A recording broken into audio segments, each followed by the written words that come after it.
Marching for the suffragettes, thousands of women in green, white and purple take to streets of London, Edinburgh, Cardiff and Belfast to mark 100 years since British women won the right to vote. Thousands of women marched across the UK on Sunday to mark 100 years since the first women won the right to vote. Processions saw women march through London, Edinburgh, Cardiff and Belfast wearing scarves in the colours of the suffragette movement that fought for the female franchise. The London March flowed through the heart of the city, along Piccadilly and around Trafalgar Square before heading to Parliament. In 1918, Parliament enacted the Representation of the People Act, which granted property-owning British women over 30 the right to vote. It would be another decade before women won the same voting rights as men. Sunday's celebration was organized by arts group Artichoke, which specializes in large-scale, participatory events.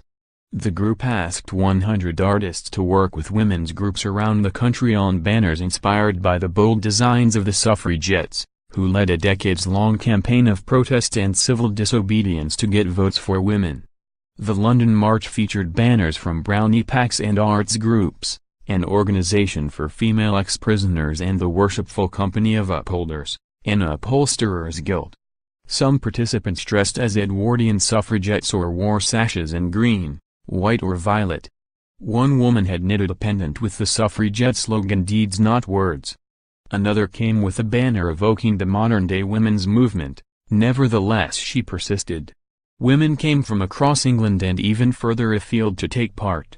Isma Shami from Lahore, Pakistan, said she rearranged her visit to Britain so she could attend the march and celebrate women's progress. "It's so energizing," she said. "We've come a long way, and we have a long way still to go." Artichoke director Helen Marriage said she was struck by the amount of enthusiasm for the project.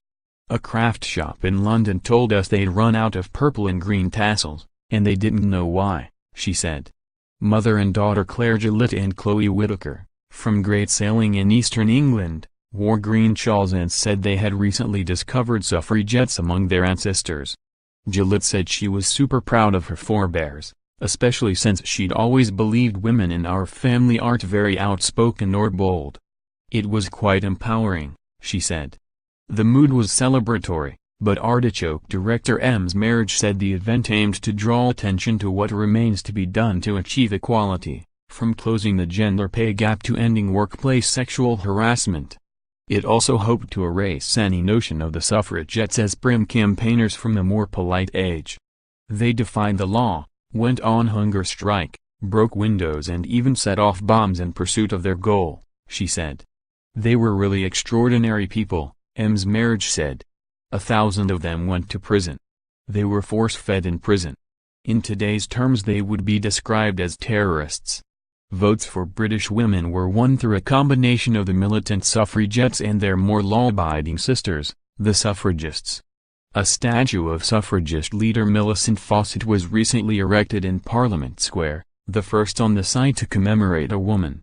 The suffragettes and their legacy remain more controversial.